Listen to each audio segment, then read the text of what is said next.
Let's see who's in the chat. Oh, Goswina. Hi, Goswina. Hello, Goswina.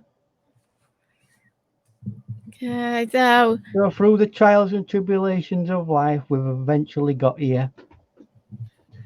But we may not have the other panel members because Paul might not be able to make it, and he might not be able to make it. Gracie definitely. Gracie says she has laryngitis. Oh, laryngitis. Yes. Oh, not great. So, right. Oh, what are you painting today? Today, I'm painting. It's almost like a landscape scene, but we've got a little person in the background, hiking. You can't see it on screen yet, but when we put it up, there's a little person there. But there's a small pond or lake, right, that's there around this area, and it's reflecting his image, but it's elongating it to a massive extent. From the water. I just thought in the water, it's making it a lot, 5 or 6 times bigger than what the actual person is. So I just thought that were an interesting thing to have a go at. So that's what we'll do today. Oh, we have a bunch of people in the chat. Let me greet everybody. I'm just going to take my ring off it for some strange reason. Hey, Chrissy, I have Mr. Unigon. We've got John Quinn in, and we've got Grayscale Painting. Hello. So it's nice to see you all here. Yeah, it's nice to see everybody. And we're a bit bashed about a bit, but we can still try to carry on as best we can. So the painting that we're doing, it's on, wait a minute, Canson or Moulin de Rose. Oh, you use Canson also. Yeah, but this is not normal Canson. Oh, okay.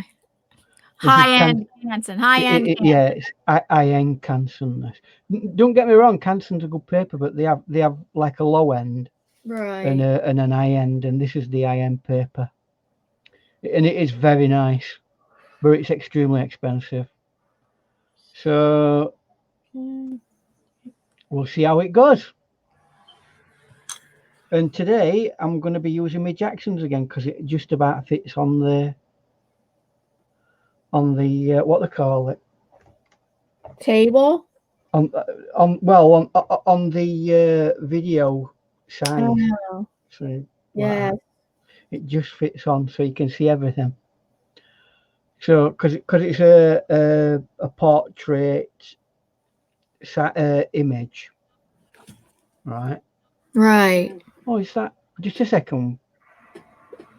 I'll just stop that from auto. I thought I'd stop that, but then again, let's have a look. I won't be a second or two. And Gracie will not be on panel today because she has laryngitis, and Paul may be on panel. He's not sure. Well, we'll crack on today. It's going to be a bit quieter than what is normal, so we can just focus in on the art, can't we? Well, Chrissy has a question. Yeah. I think I know the answer, but you can answer it. She says, what do you mean bashed about? I think, well, we've all been, this last week or so, we've all had those issues to deal with, haven't we? Yes, I had to, yes, I had a medical, whatever. Yeah, I had to go to the hospital for 6 hours, and Gracie, you know, her mother passed away like last week. You know, Ian's father's still in the hospital. Yeah, hopefully he's coming home tomorrow, but he's still a long way from being in great health. So we might get him home tomorrow, but it's been an incredibly stressful week. So, but we crack on, don't we? And we move forward. So, right then. So, one other thing I've got to do is put my image up,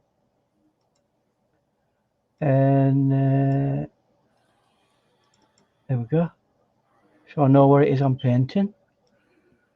Not that So I don't know. you do have a reference image? I do have a reference image for this, yes.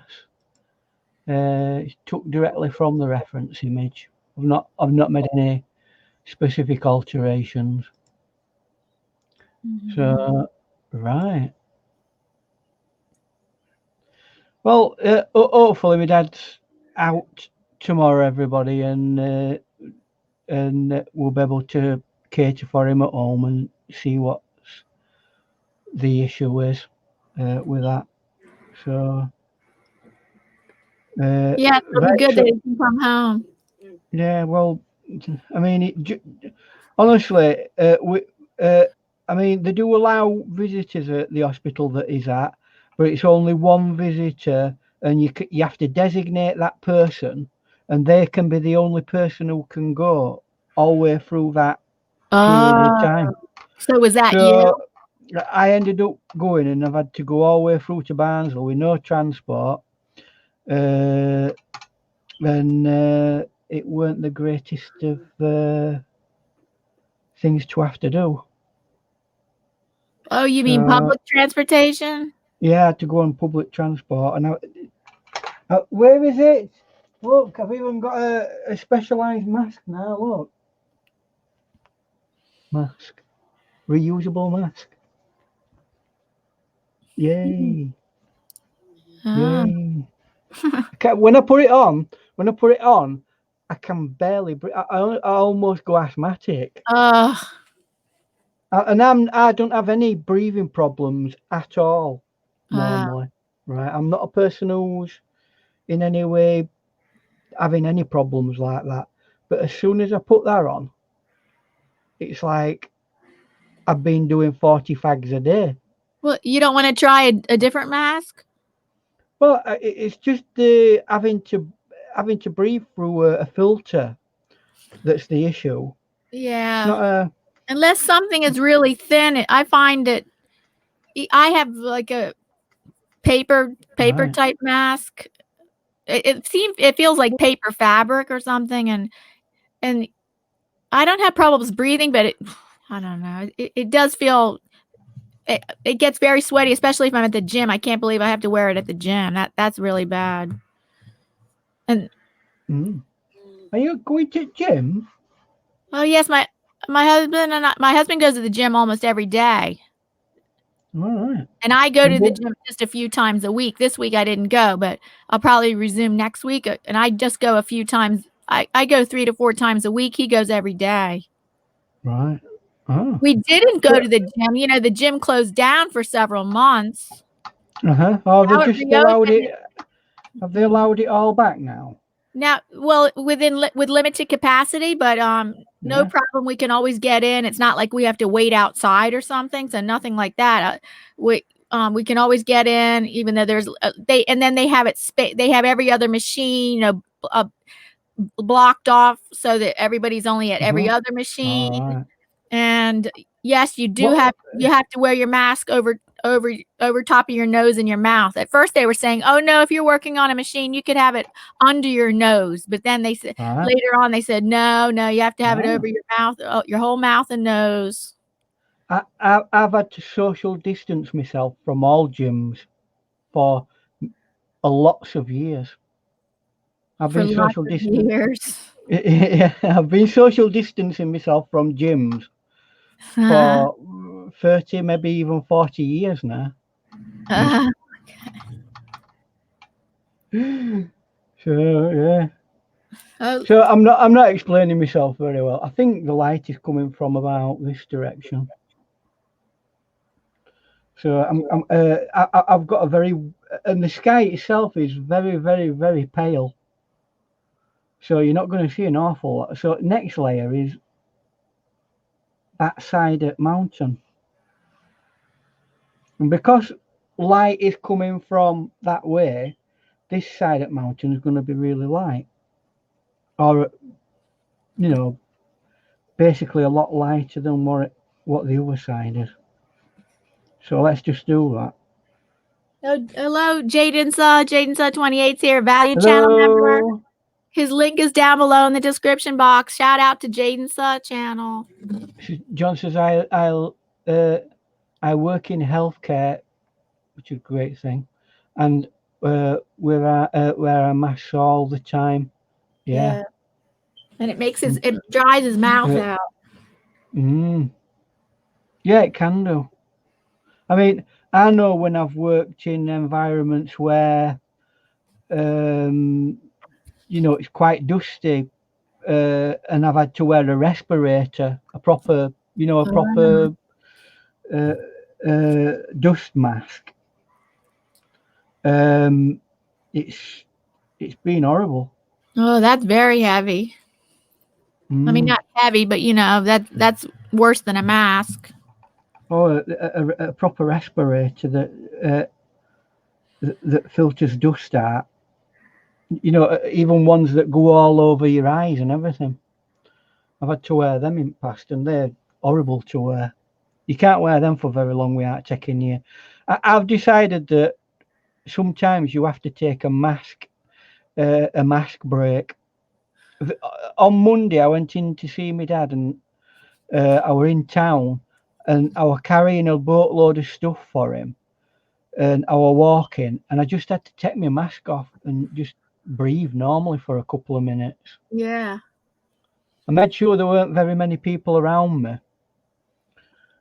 But at the gym, I have to remove my mask, and it gets all sweaty in there, and then I take a drink. So every 15 minutes or so, I have to the mask. It's sometimes when I start getting really sweaty, I just remove the mask and fan my face. Just pull it off for a few seconds.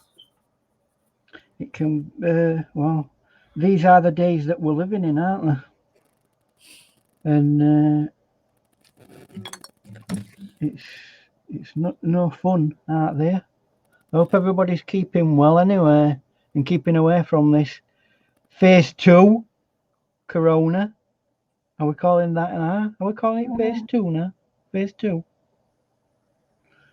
Because we're getting it all back. We're getting it all back here again. Oh, you're getting it all back? Apparently. Places are being locked down again and all that gibberish. So no, we've got to do it. We don't have a lockdown that was as bad as where the hair salons had to close down and the gyms and everything, because it's so bad for the small businesses. How have you coped without being able to go and have your bouffant done? You haven't what? How have you coped without being able to go and have your hair done? Oh no, I have. No, for several months I didn't, but she opened back up in June or July. Do you have it blonded? Yes, I get blonde highlights. So several months went by. My hair did get long. It got many inches longer than it usually does. So does it normally have a particular blonde color? I consider my natural hair color probably light brown, light brown, light medium brown. All right. Light medium brown. Because I suppose if you normally have like highlights put in and stuff like that, and then your natural hair grows, it'll show, won't it? Oh no, it doesn't show drastically. No. That's different than what they see. I just get blonde highlights. There's another thing called double processing. Double processing is like you would go platinum blonde, and then you have to get your roots touched up like every few weeks. You get a definite line of roots showing because it's such a drastic process. That's different than highlighting. Highlighting when it grows out is like, I don't know. I think it looks pretty natural. It's not like horrible. I think it looks pretty natural when it grows out. The roots they don't show drastically. Chrissy's just had her hair done. I know I might be a bit behind times actually, because I think it was a week or so ago that she was showing us that she'd just had her hair done. I don't know if she's done it herself actually. I think she did. Not sure. But Oh, I've been that's doing what it is. my hair since lockdown, and it's looking great. My husband shaved his head, but he shaved his head before the pandemic. Well, I've got to say, I used to do a little bit of touching up work on my hair prior to Yeah, pre-pandemic. So, because he has hair, he's not balding at all. But after a while, I don't know. So, he just wanted to try it out of shaving his head, and it was before the pandemic, maybe a few months before the pandemic. He had shaved his head, and he likes it. I prefer my hair really short. It just no faffing about, and you don't look like a 90s boy band. See, there's only two cuts really a man can have, apart from being bald. You've got to have really short hair, or you've got to have wavy boy band hair.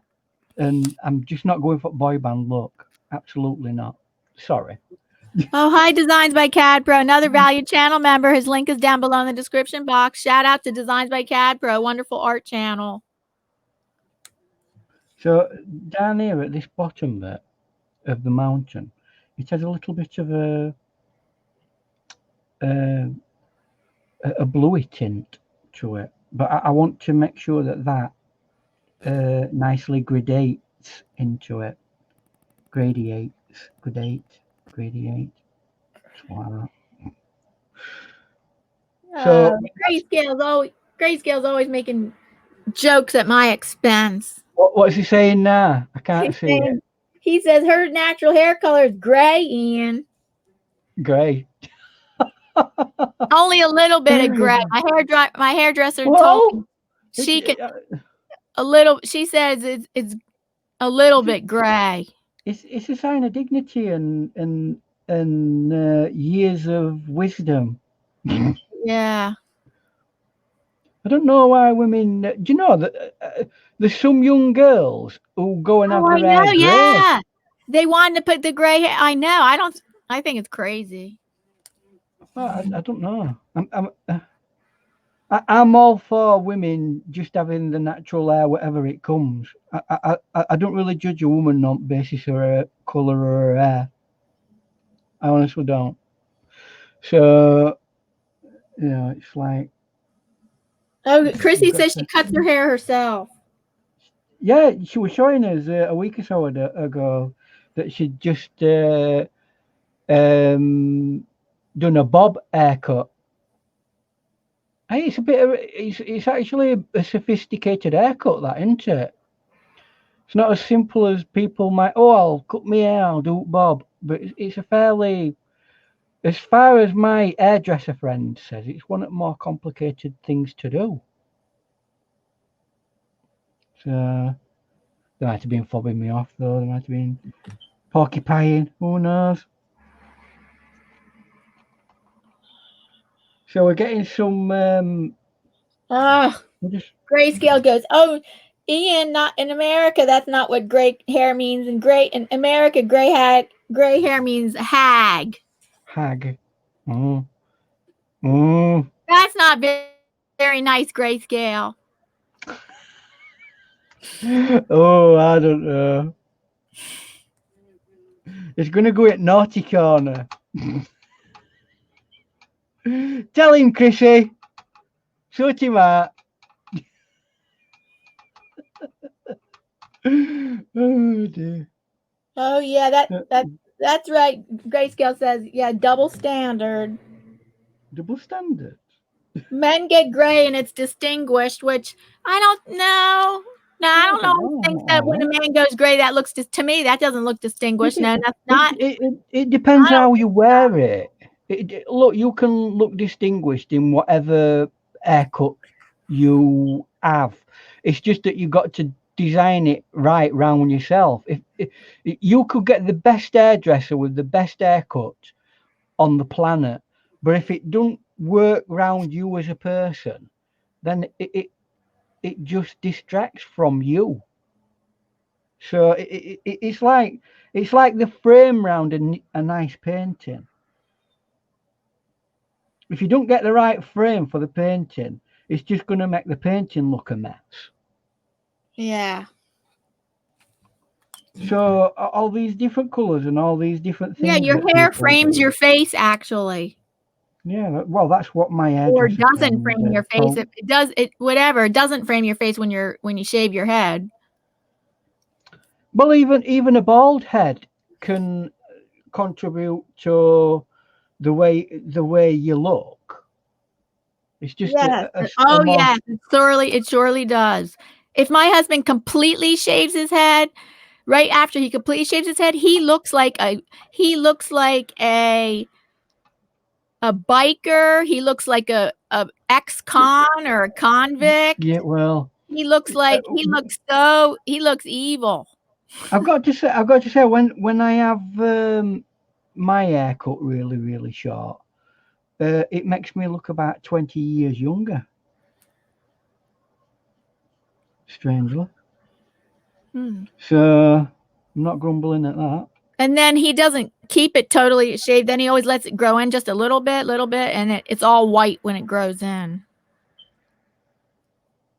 He just lets it grow in a little bit, tiny bit, and then that changes his whole look. He doesn't look like an ex-con, and he doesn't look like a biker then. It then looks like one of those beefcakes at movies.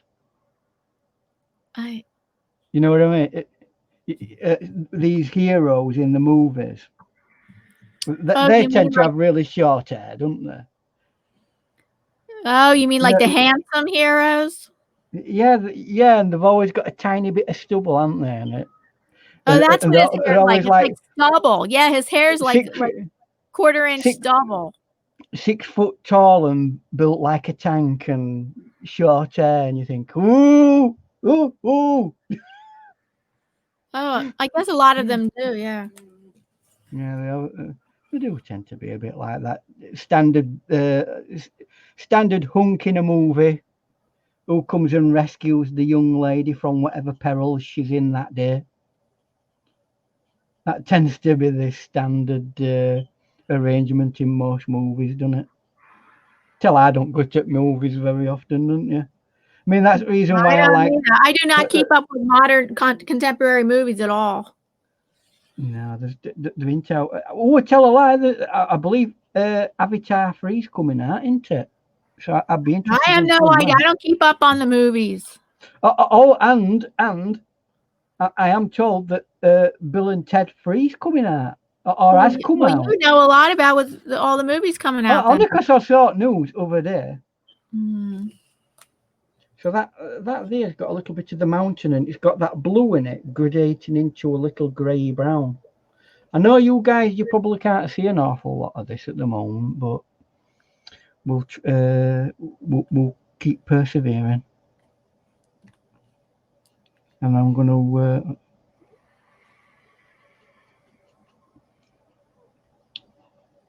to try and impose a little bit of yellowiness into it, even though the sky doesn't have any yellow. Did you say this is a sunset or not?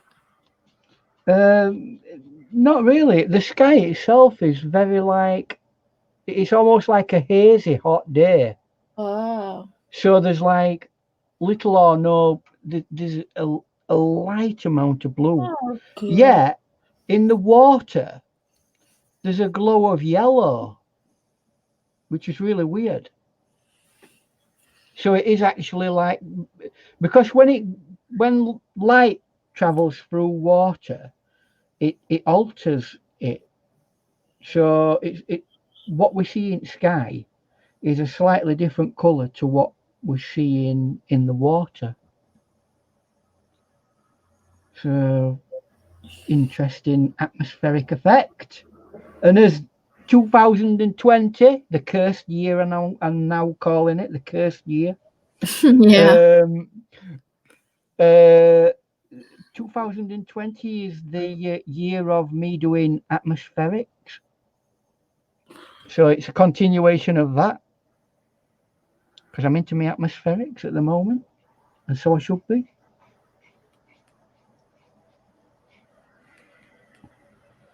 So yeah, and it's about linking things up as well. So how's the rest of your week been, apart from medical? Oh, I'm just trying to emergencies? respond to another one of Grayscale's smart aleck responses. Oh, Is the answer. I tell you what, he's holding that. One after the other. He just can't stop. He says, "Oh, Let me see if I Diana's can last find movie was on Golden Pond 3D." No, so not very not quite Grayscale. I don't get that. It must be an American Yeah, thing. you don't know that movie on Golden Pond. So I've heard you of don't it, know that but movie on Golden Pond. I've not actually seen it. But I have heard of it as a film. It was on Golden Pond. It was not the last movie I've seen, but I think I did see that a long time ago. It's about elderly people. I'm pretty sure it's about elderly people. Are you sure it's not Cocoon? No, oh no. No. That's science fiction. On Golden Pond is not science fiction. Oh, right. Well, that's about old people, isn't it? I think I did see Cocoon. Cocoon. Yeah, I don't know. These cocoons come and take the elderly from a nursing yeah, that home. was so creepy. Oh, it's a good thing because they like rejuvenate them, don't they, and give them help. Oh, but I thought it had a sinister side. Well, maybe you could see it like that. I don't know. If that was the movie, I think I recall something vaguely like that, and it was a sinister plot.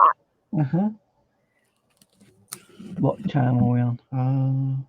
Right, because we're on a bit of a limited time budget today, aren't we? Well, only 5 minutes less. Well, I don't think I'm going to be that long.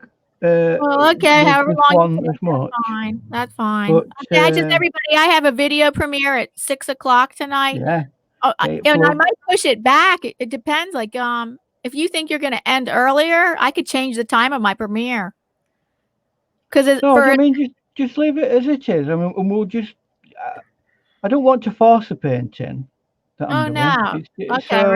But I don't think we're going to get to us full 2 hours with it because it's. It's a pretty simple painting. But I can always change the time of my video premiere too, because I was trying to get if people are interested, they can then jump from here over to the premiere. I was trying to make them back to back. But so I can adjust the time of this premiere.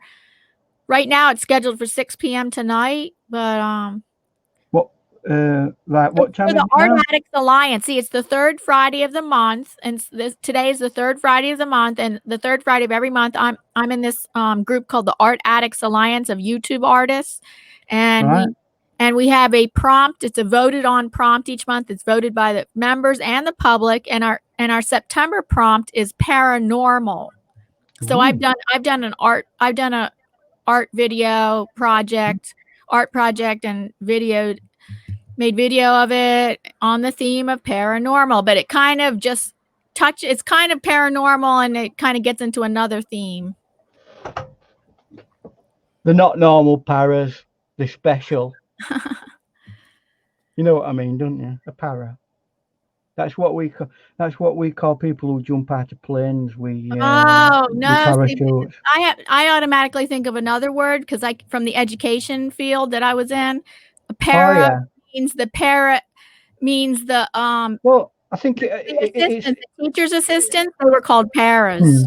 I don't know if it's Latin or Greek, but it means from above, doesn't it? I don't know. No, it must have some other meaning. No, I think it must have some other meaning too. Because they were also called the teaching assistants. The short word for them was para, and I wonder what the full word for that was. Okay, I can't think of it.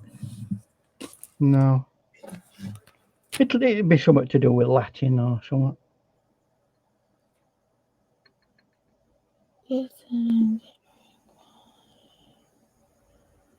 So we're slowly but surely building these tonal values up and trying to bring it as though it's coming closer.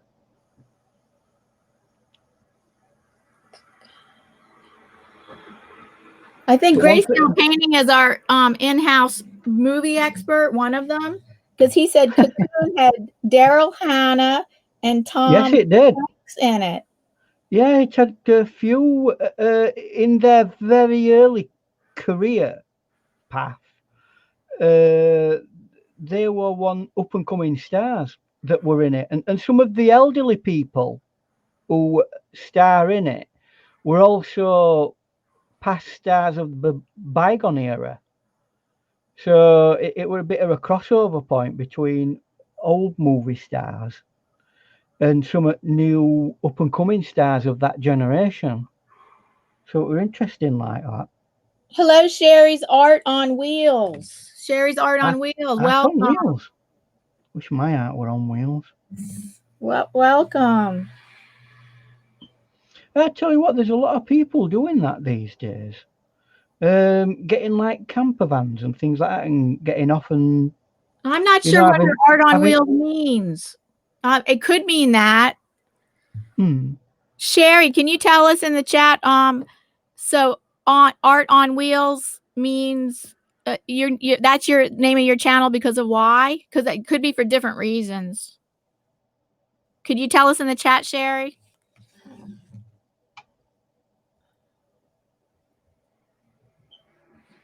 But yeah, quite a few people are doing that now, aren't they?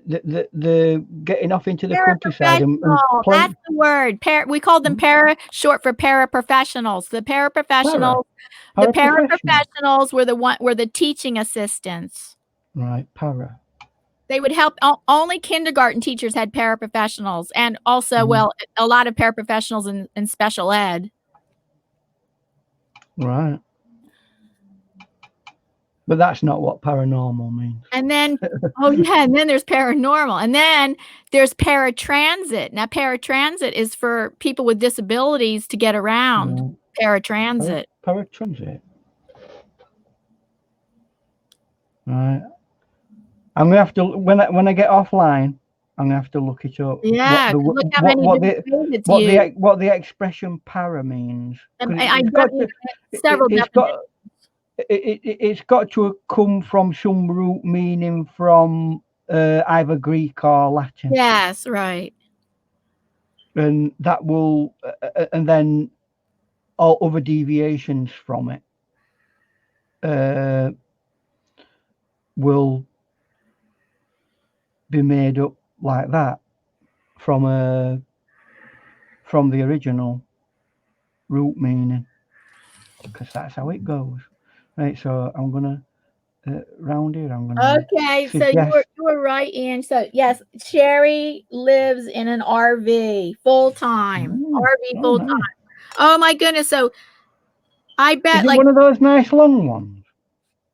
And what kind of art do you do, Sherry? Is it water? I imagine watercolor would be so convenient, or drawing. And I can't imagine anything other kind of art would be very convenient doing in an RV. Trying to remember his name. Santos. Oh, and look at this. And now we have Life on Wheels in here. Hi, Life on Wheels. Life on Wheels. Well, that's a different set of circumstances, isn't it? Yes. Yes. Hello, Life on Wheels. Welcome. It might be Wheel Community. I don't know. We do get some people on our channel. Welcome all, by the way. We're a bit subdued welcome today, to the new people. Sorry. And welcome to our regulars as well. Oh yes, thank you regulars for coming back. I'm sorry for us not being here over the last couple of weeks and all that, but no, it was only 1 week. Right? Yeah. Well, I had an injury on my hand first week, and then that's right. Last week we had put it this way, I had to get my dad off at floor because he were having a seizure, so it weren't really practical for me to be doing any painting at the time. But he's okay now. He's still in hospital, but we're going to be bringing him back home tomorrow. Well, we had John Quinn. Oh, that's good. Yeah. We had John Quinn look up para. He says it's the Greek word meaning side by side or beyond / past. Beyond. Flash. Beyond / past. Okay, I get that for paraprofessional side by side. Yeah, The paraprofessional works with the teacher, with a teacher side by side. Oh, but I don't get that for paratransit. I'm not sure why would they add that paratransit? They might sit side by side. Yeah, they do. But so any commuter train, any commuter vehicles, buses or whatever, they sit side by side. So I'm wondering why they would call that especially for people with disabled people, why they call that paratransit. Did you say beyond? Yes, past / beyond. Well, it goes beyond the normal, doesn't it?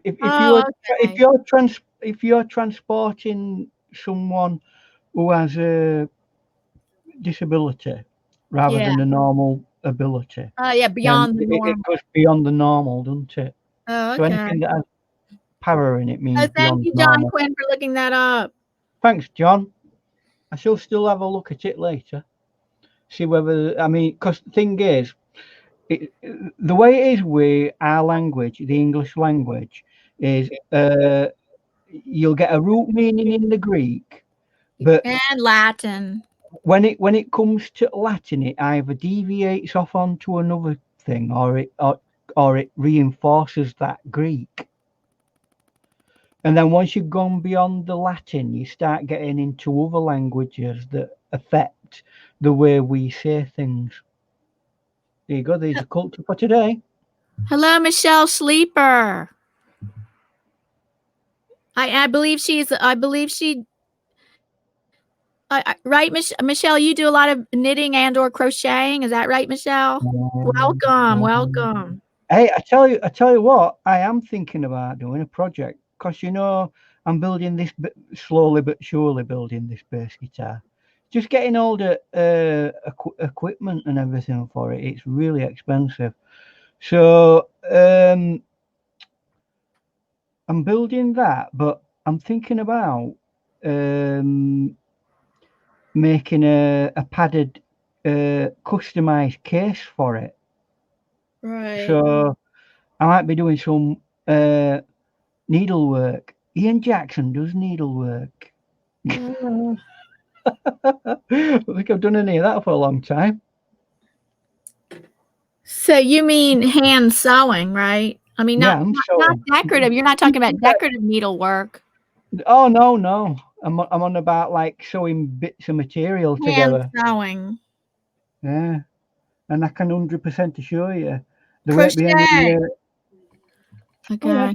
Crochets. Michelle Sleeper does crochet. Yeah, my mother did a lot of crochet. My mom preferred crochet to knitting.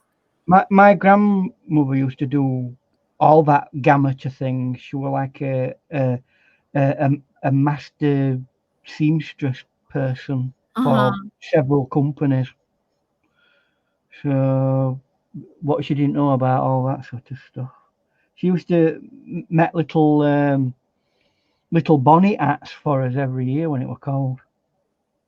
Little wool hats that are now popular, but back in them days they weren't. Oh dear. Back in those days, what? Back in those days, they weren't that popular. People used to laugh at it. Look, homemade wool hats. And nowadays, like, people will pay like hundreds of pounds for them. Mm-hmm. For what item of clothing are you talking about? A bobble hat. Do you not know what a bobble hat is? No, never heard that word. It's a knitted wool hat and it has a bobble on. Where's Waldo? He wears one. I said where's Waldo, by the way, and not where's Wally, which is what we say in Britain. Oh. Do you know where's Waldo? Yes. Mm-hmm. He wears an hat, doesn't he? Well, I can't remember, but yes, he does. He wears a red and white hat, and on top of it, it has a bobble. Oh, okay. Do you know what a bobble is? a bauble you can refer to like some shiny decoration. Yeah, it's like a decoration. No, you're talking about a bauble. Yes. What you would put on a Christmas tree. Well, it's round like a Christmas tree, Christmas decoration. A bauble is, I can't remember how you do it. You get a piece of card like a donut, right? And you wrap. A pom-pom. We call that a pom-pom. Well, maybe so, but we call them baubles. I know. See, you guys always have all this different vocabulary than us.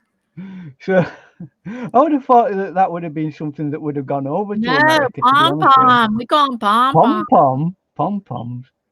Help me out, guys, UK guys. I'm sure I'm right on that one. But anyway. So anyway, that's one of the things. So we're slowly but surely building up. Let's see what time. Oh, look at that. We're nearly on our point. So almost time to start focusing on darker areas. So I think it was Michelle Art on Wheel. No. Sherry's Art on Wheels. Sherry's Art on Wheels says she's a painting addict and she does paint with acrylics in her RV. Oh, that's nice. I would imagine that's probably the most convenient thing to use. She says it's not convenient. It's not convenient, but really? But she is a bit of a paint addict. What makes acrylic not convenient? Because you've got a broad range of things that you can do it. Well, look at that. Like it requires more storage space for all the bottles of paint, tubes of paint. That's more storage than say a little little tray of watercolors and water. For plein air painting, right? Watercolor, you can't beat it because it's so compact. Yeah. That you can like pack it in a little bag and you can be there and you can do a painting and you can have it done very quickly. And then it's usually on paper. Always on paper, and that's so easy to store. But you can paint acrylic on paper, of course. Yeah, you can. But I mean, anything that has a canvas, a wrapped canvas. Forget that. You need a lot of storage for that. You're going to need to put it on a proper easel. And you can paint flat. All sorts of stuff. Oof. You can paint flat, but it requires a lot of storage. You're not gonna get the same results flat as you are painting upright if you're painting an acrylic. It's part of the reason why you paint upright is gravity itself. Now that's definitely the case with watercolors, but how thick your paint is, I mean, even thick paint can roll down the canvas, but then again, you might not want it to do that.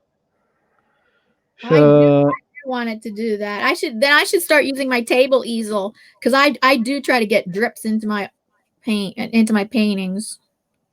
It's okay. It's just slightly difficult to film something that's on an easel. Oh yeah, forget that. I can't do that. It's just, I'm not saying it's impossible. It's just not. Oh no, you have to have the right setup for it. If you have the right setup, no problem. But if you've got a camera that can go at every angle, then it's not a problem. But if your camera's fixed in a particular setup, then it's really hard getting. Mine's not fixed, but my easel, I would have to have it right behind me, and it wouldn't work because I do have a wraparound. I have different kinds. Never mind. Wait a minute. NJ Lawn and Hedge Cutter, and another valued channel member is here. His channel links down below. Shout out to Nick at NJ Lawn and Hedge Cutting. How are you doing? I'll just see if I can entice that up a bit like that. Because there's varying degree. It's like a hazy day, and the haze is like blanking out almost every bit of detail, and it's turning it into some kind of hazy fog. So that's what we're trying to recreate.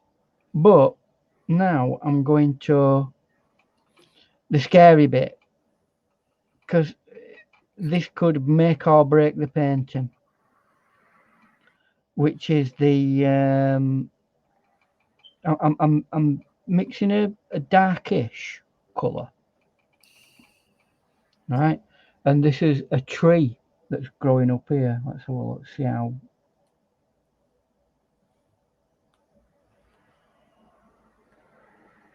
And I'm trying dry brush here at the moment, and it's one of them a bit like a pine.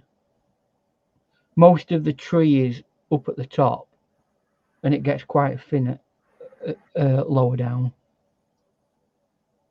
Because there's that many different types of pines.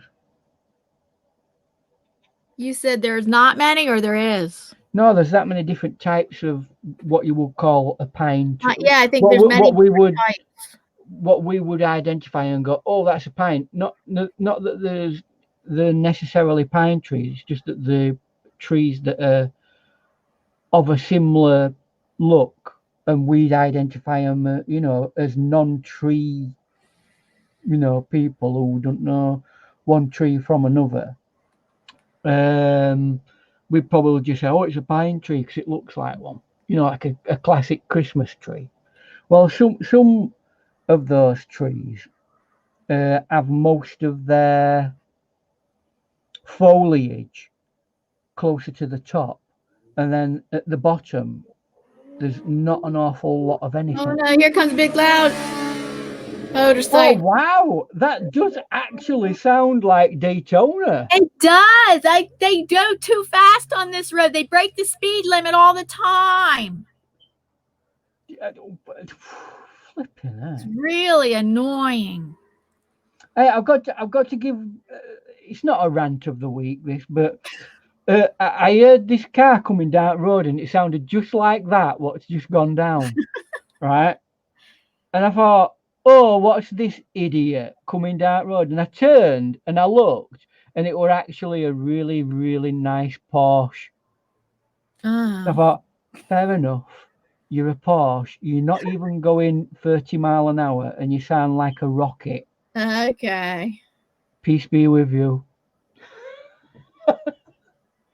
So, I mean, fair enough if it's a good quality car. I don't mind. But if it's like a Ford Escort that's had one of them bafflers put in it. Now, go away. Motorcycles sound a lot. Now, do you really think he was going fast, or no, it won't do. Sound that way because it's a motorcycle and they're extra loud?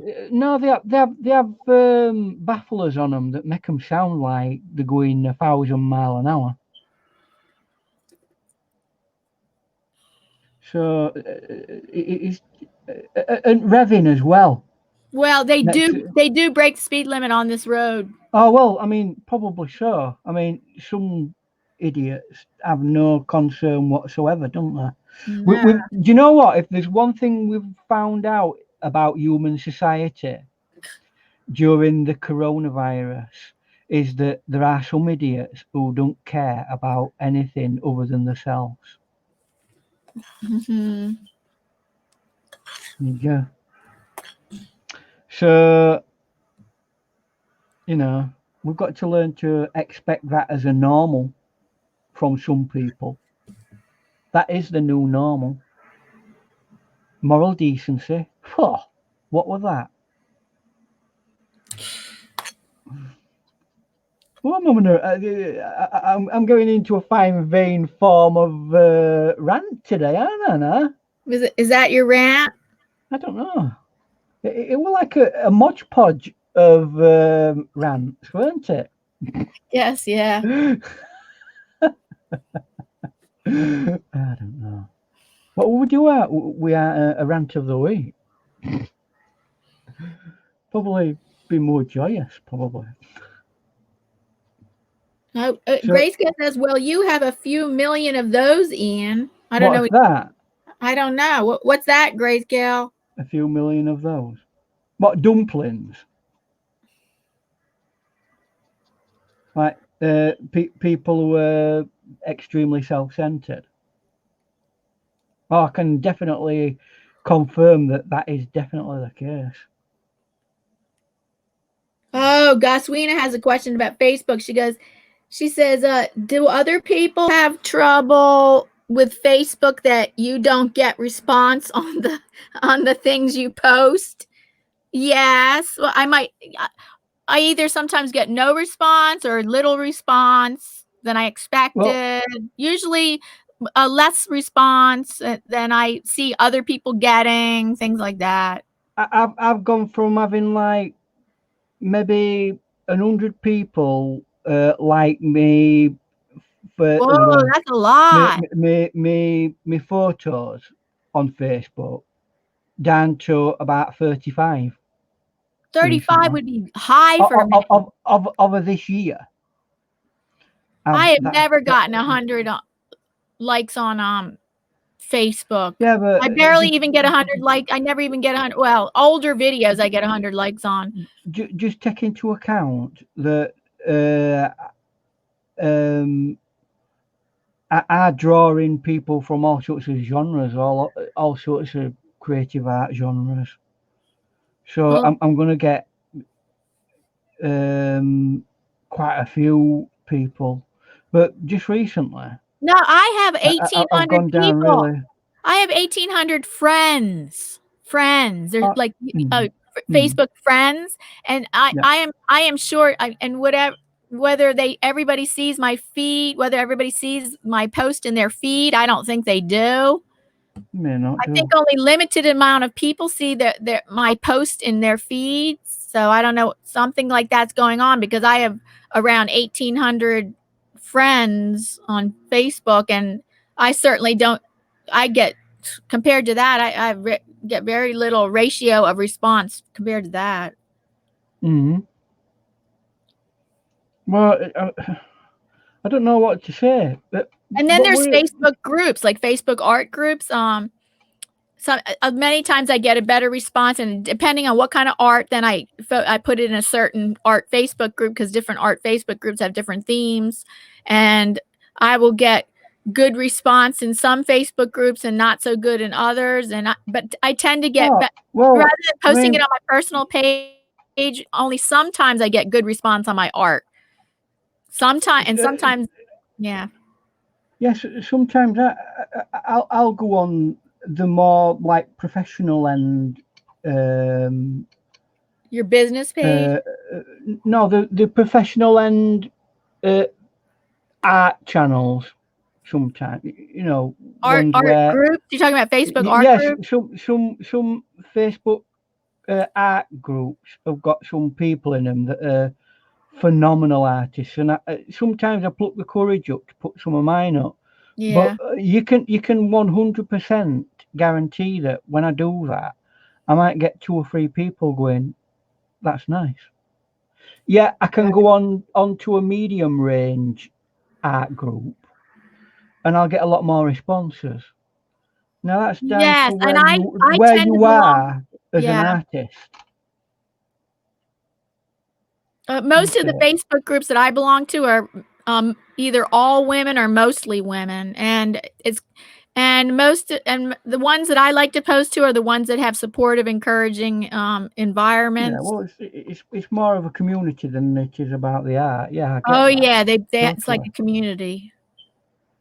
And yeah, I mean, there's no reason why. No, art community. It's an art community. There's no reason why any group shouldn't be a community thing. Yeah. It's just that when you get to people who are top artists who sell their art for thousands of pounds, sometimes it's a bit snooty. I'm trying not to be nasty about the top end of art, but you choose your battles wisely in that area, because well, even the great artists, right? had their battles with the trendy in people. Yeah. You know, if their art weren't popular with them, then it didn't get. I mean, look at the pre-Raphaelites, right? They got slammed by all art critics. The pre-Raphaelite movement got absolutely slammed. Mm-hmm. And it were only when Ruskin, the art critic and art, I can't say this word, philanthropist, Philanthropist, right? Who were a man of great influence in the art world at that time. He looked and he said, "Do you know what? I like this." Then everybody else all went, "Oh yeah, well we like it too." It's a bit like the king's new clothing. In that sense, art. It can be snooty until someone says, "Oh no, this is great." Somebody who's got a bit of art influence in the, art circles, and then all of a sudden you're the bee's knees for a time, and that is way some of these people work. So unless you've got the thumbs up from people like them, you're a nobody. But then again, vast majority of us here on YouTube don't do art for that reason. We do it because we enjoy it and we want to help other people to enjoy their art. And that to me is a much more noble expression of art. If I can help somebody enjoy their art, or even just watching what and enjoying it. But do you belong to like your local or regional watercolor society? No, never been into any of that kind of stuff. God, you could. Well, it seems like you would do well. Yeah, but it's full of individuals, full of snobby people. Yeah, a bit snooty and a bit.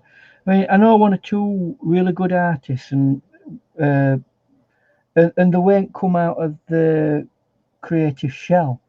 It's always got to be done like this, and ones who say, "Oh, you can't use white in watercolor," I think, well, I'll show you that there were dozens of really top end, including Turner, who used white in his watercolors. Not that I'm saying you should do, just because Turner did it. What I'm saying is, at the end of the day, every thing that they're saying is like absolutes, and you think, I don't want to be, I want to be able to express myself in the way that I want to express myself. Yeah. So what's Tony saying? Better to be bee's knees than a donkey's butt. Well, I don't know. Well, put it this way: it'll get you popularity and it'll get you fame, and it might get you a lot of money, but for a time period, because the creative art world in the professional end is, unless you're working in things like graphics and things like that, but fine art, they're a very fickle group of people, and one minute you're in and next minute you're out. And a classic example of that is one of the greatest artists of all time, Rembrandt. Oh, hello, Edward Smart. Welcome. So what do we know about Rembrandt? You said it was Rembrandt. Rembrandt, yeah. Would you consider Rembrandt to be one of the great artists? Some may not. Oh yes, yes, he's one of the great artists. I don't. Of course, yes. It really pushed the boundaries of how we look at light. It one of the great masters, really. It'd be a disservice to say that he was just a great master. He really invented the light that we use today in painting, right? All the techniques, anyway. So, and yet, he became famous, did well, and then all of a sudden, is no longer interesting to the avant-garde art community. Oh no, they wanted impressionistic and expressive and all that kind of stuff. And you think, well, okay, but does that, just because he doesn't paint that, does that stop him from being a great artist? No, it doesn't.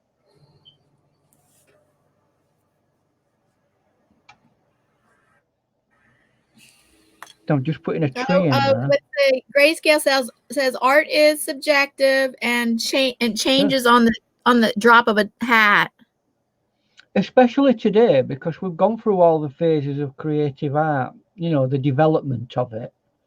I don't think there's that much we can say about. I mean, in the last, since maybe World War II, there hasn't been a huge amount of progression with art. It's become quite stagnant, to be frank. Not in comparison to the 100 years prior to it. If you looked 100 years before that and looked at the difference between the painting 100 years ago and up to, the 1950s, you'll see huge amounts of creative change. And yet, since like we've seemed to settle on a lot of these I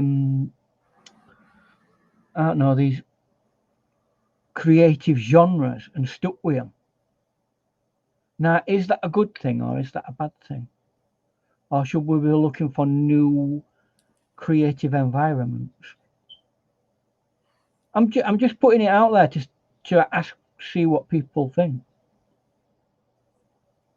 Well, I haven't done enough research to know whether the contemporary art scene in the past several years is stagnant or not. I'm not sure if I agree with that.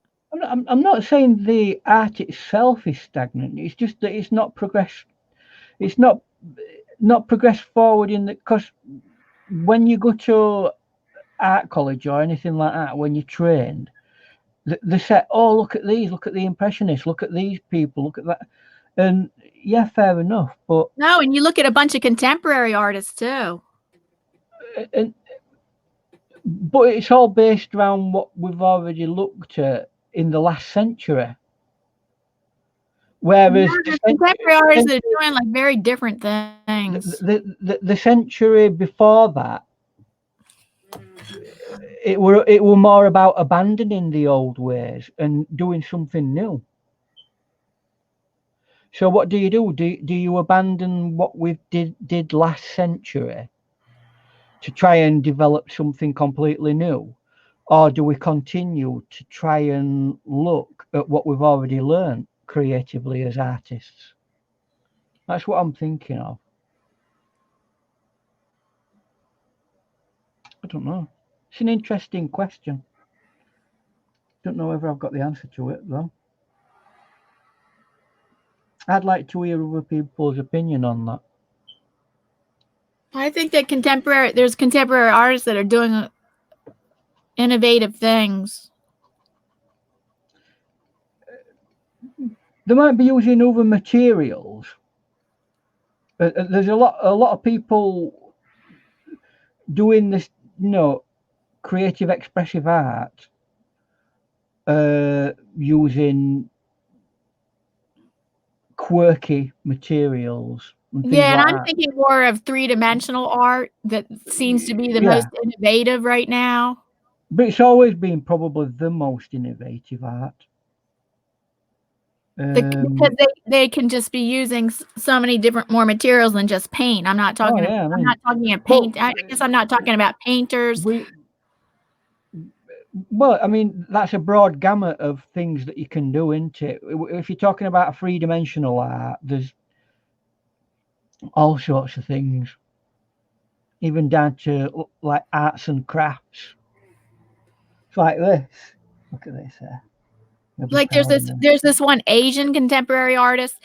He sews everything. Like he'll sew like a house, and every single detail of the house he sews it in white fabric, and the whole thing is, and every single detail is so I find that innovative and very unique and Bees King. Innovative. Woo! Bees King. I hope I spelt it right. All this architectural stuff, he says, so all this architectural stuff in fabrics. Because I am dyslexic and I probably end up spelling it wrong. That would be really funny if I got to absolutely did everything really great on my guitar and then spelt it wrong. Hey, I might do that deliberately. Hello, Joy's blogger. Joy's blogger. Welcome. Modern please art hit the thumbs up. If you didn't hit the thumbs up, please hit the thumbs up. Yeah. A classic example, and I know it is it last year now? Joyce. The banana on that banana on what? It's all niche stuff like that, isn't it? No, there's a lot of other things besides that. Yeah, problem is there's an awful lot of people like getting away with being artists by just like putting some of them. Yeah, I know. A splodge on a wall. Which there is, but not all of them. I think there's a bunch of artists that are being very innovative right now, contemporary artists. Yeah. But just because you're innovative, don't mean to say you're popular, though. Well, the ones that I've seen, they're doing very well. So I guess the innovative artists that I wouldn't know about, I guess I wouldn't know about them unless they're in the public eye. So these are people that are being shown in museums around the world. They're being recognized, like Lego artists. Well, Lego is considered a toy. Lego is considered a toy, but now Lego is considered an art form. You can make, and they make amazing sculptures. There's like Sawaya, I forget his first name, and Nathan Sawaya is one of the best Lego artists in the world. He creates amazing things, sculptures with Legos, and he has saying Lego around the world. Lego. Yeah, it's not just a toy. No. Oh no! Don't they have competitions building them? I don't know about that. I just know about there's a bunch of artists right now that work seriously in Lego. I tell you what I find interesting and creative, and I've done because I've been watching a few programs, like these super cakes that they make. Get big gigantic, I don't know, cakes, but they make them into, I don't know, they'll make a sailing boat or they'll make a car or something that, you know, an hammer, and you might you'd be able to, full size things. Are these chefs or artists? Well, the chef artists. Oh yeah, chefs can be artists. Yeah, that's right. Culinary, culinary artists. They bake the cake and it's all, you know, edible and nice, but then on top of it they build some creative art on it. Right. I tell you what, about full-size boat. I don't know whether they do a full-size boat, but they have done. I mean, there were one. It were an hammer, you know, an hammer that you might hammer a nail into some, you know, and you could not. They put a hammer against it, a real hammer, and you could not tell the difference between Oh, the cake and the hammer itself. That's okay. how well done it was. So yeah, it was. Christy, I think Joy Blogger and Christy Canvas Art say nice painting, Ian. Oh, thank you. Hope you're enjoying it. Little atmospheric one today. And I'm going to soon start getting a bit of definition into various areas, because we know we like his definition. Oh, there's one thing I haven't started doing. What time Oh, are we? good night, Chrissy. Are Thanks you for getting stopping off, Chrissy? by. Thanks I for know stopping by. she's not been overly well the last few days, so you take care.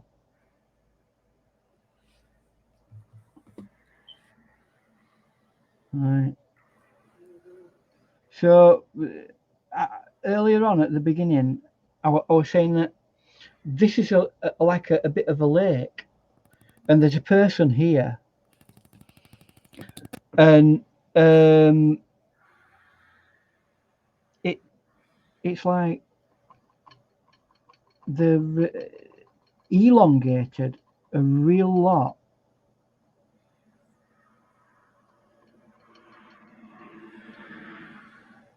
There you go.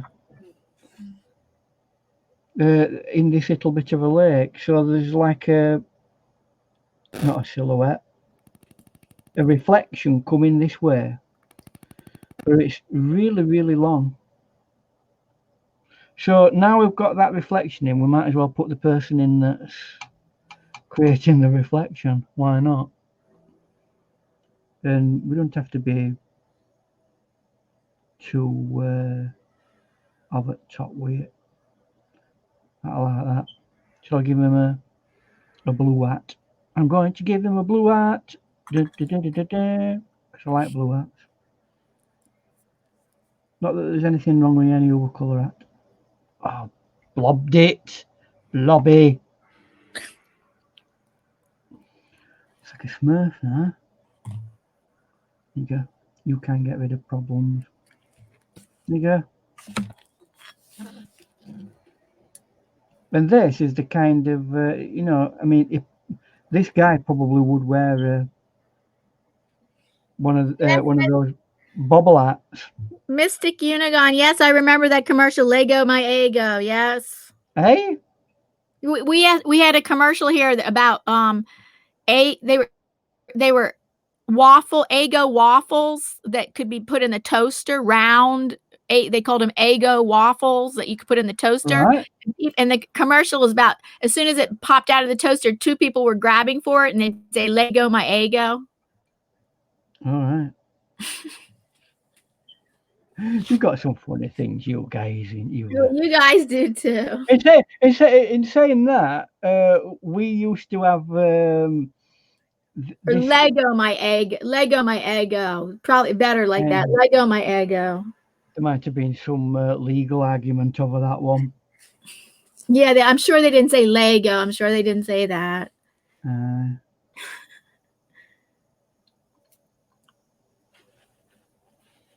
Right, so we've got a little person in there. You can't, because light's shining on it. You probably can't see it very well at the moment. But you don't have to be really detailed with these. Although it's a key feature, I don't mean to say that it has to be hyper detailed. I'm just going to go like that and suggest it.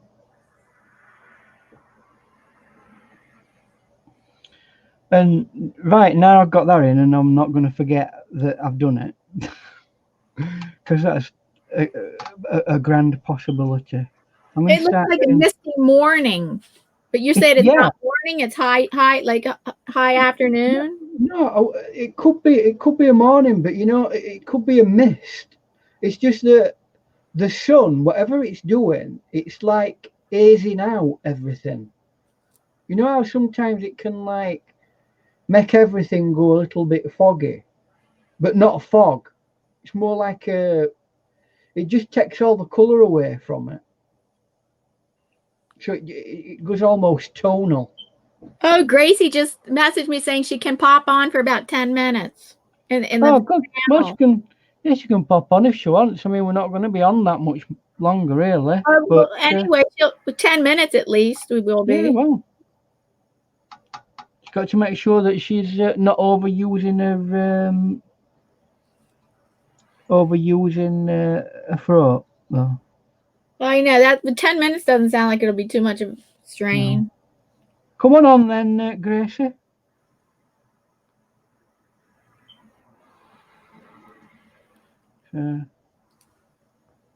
Just movement things at the moment. Just seeing if we can.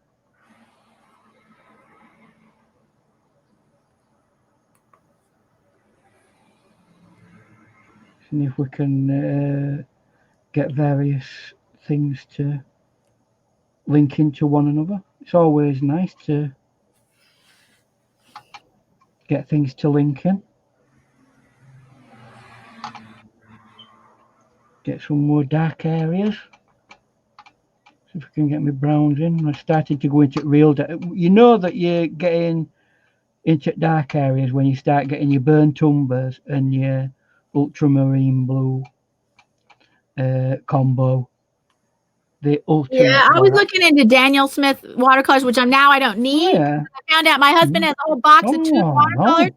They're professional, but I've never heard the name before. They're like Japanese professional. It says professional on it. Yeah, but what is it? What are they called? Hussein or something like that. I don't know. I'm not. Whatever. I'm going to use them anyway. I'm not going to. They'll go to waste. I'm going to use them, and well, I'm not. Get them used up. At the end of the day, that's what they're there for. Get them used. Yeah, I got to use them. It's going to take a long time because I don't just paint in watercolor. Okay, here, Gracie. Oh, Gracie. Hello, Ian. Hello, Diana. Oh, you do sound you have like a cold. Quite, yeah. Oh, yeah. I sound like Bonnie Tyler. Bonnie Tyler. It's a shame I can't say. Can you explain Bonnie Tyler to our American friends? Oh, yeah. Okay. Bonnie Tyler's a Welsh singer. Really through the heart. Oh, that's right. And she's really, really. What's the word, Ian? Hoarse.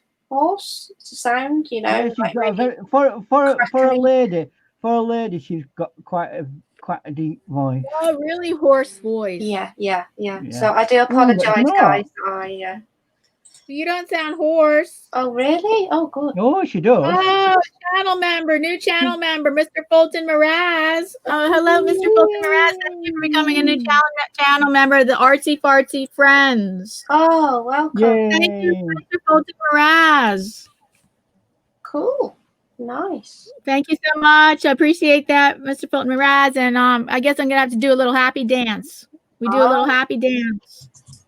Hello, John Quinn. Nice to see you.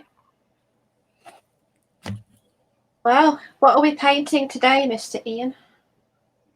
It's a bit of like a landscape mountain scene, but the sun is saturating everything, so that you get very muted colours, and I'm trying to get that kind of feel with it. But we've got a little human in. I always like to put a little human in, and it's got a tree and some reflections here.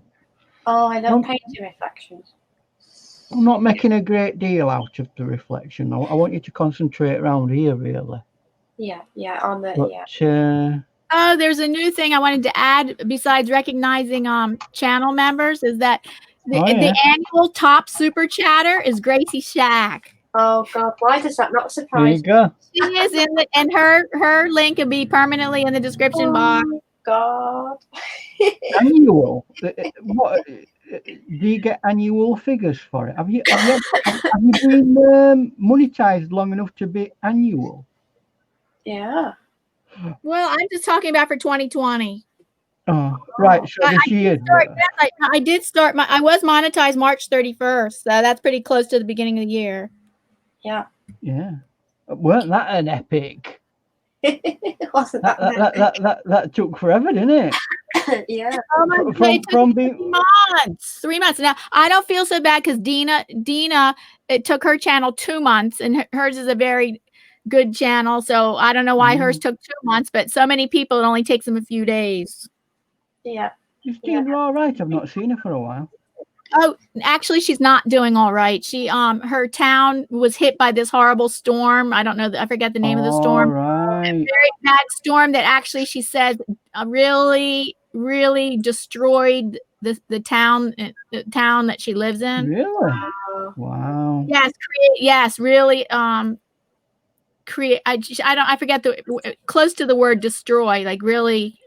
Wow. And the caused a gallery lot of that damage in the town that she lives in. the gallery that she puts her art in is in her town, isn't it? So Well, that's one of them. She's in she's represented in her local museum, but maybe she's represented in five galleries around the country. Oh, Wow, that's amazing. 5. Wow. I don't know. I could not. Mr. Fulton Mraz, are you still in here? So, tell me hello if you're still in here. I think he's still there. Because I couldn't bring up his name. Let me see how you spell it. Because I was trying to. Let's see. Ian, even Yeah? Grayscale says, Gracie, even your cough has an English accent. It does. It's got like a little upper crust kind of. Little upper crust. Excuse me, sorry guys. I don't even smoke. It's like, what would it be like if you actually smoked?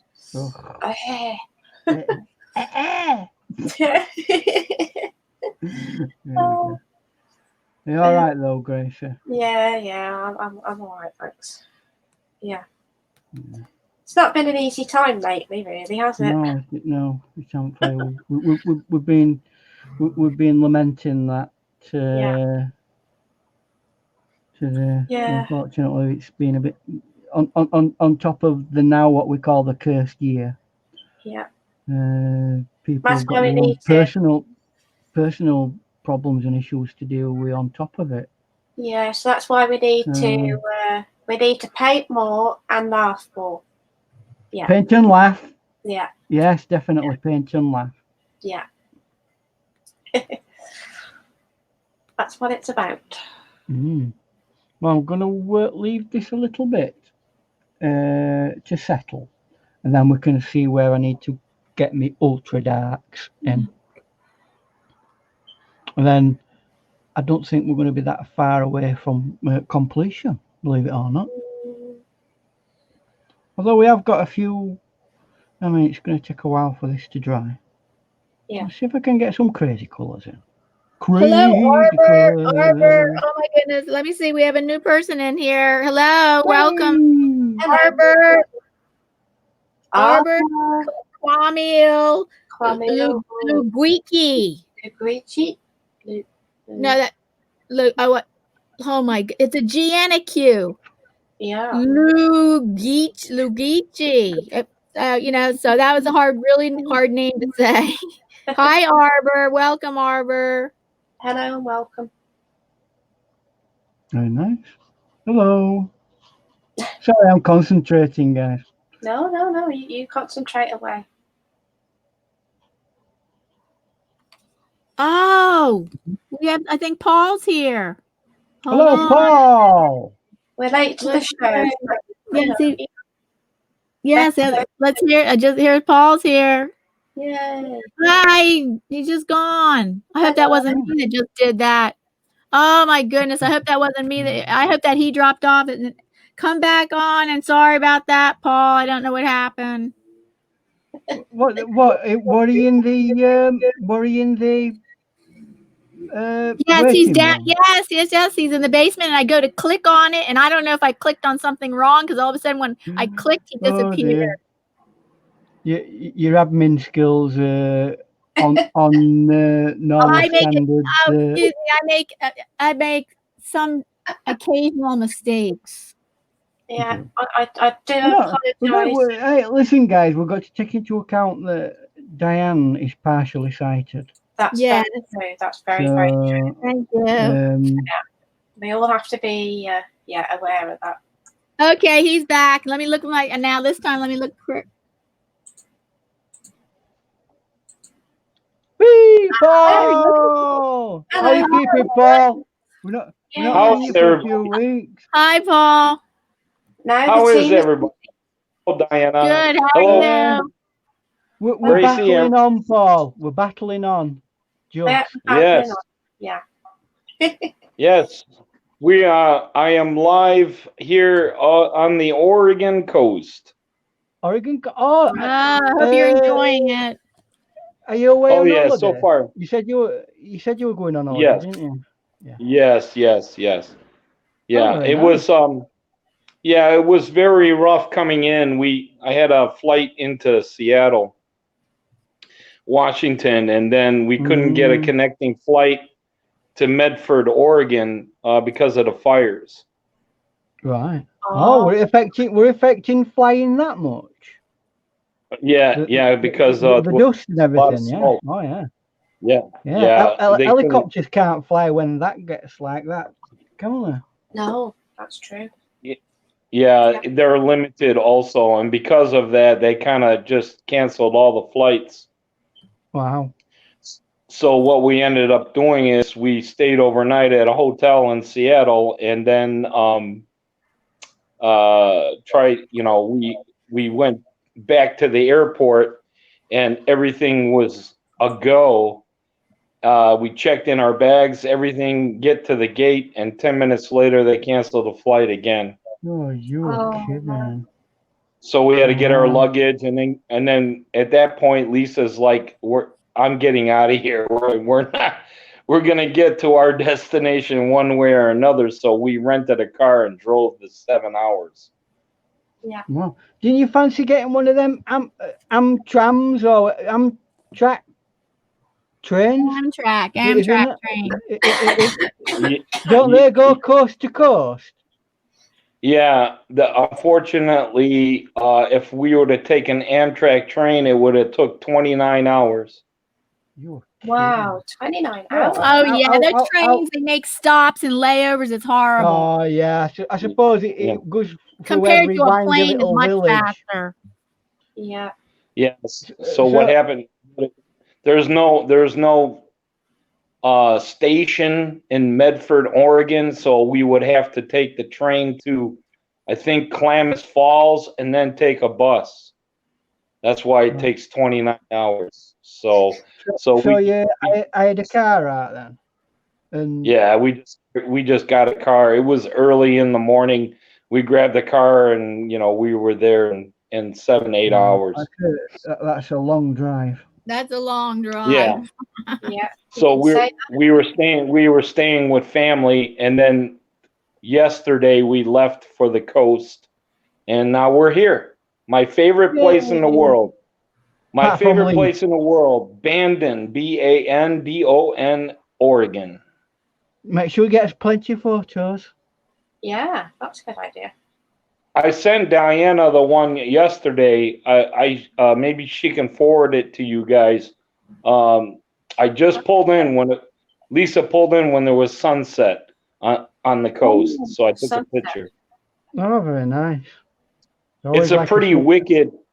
It's pretty wicked picture because I think there's some smoke residue, and there was clouds rolling in off the ocean. So it's really euphoric. Slightly I think Grayscale will like it. You should send it to Grayscale too.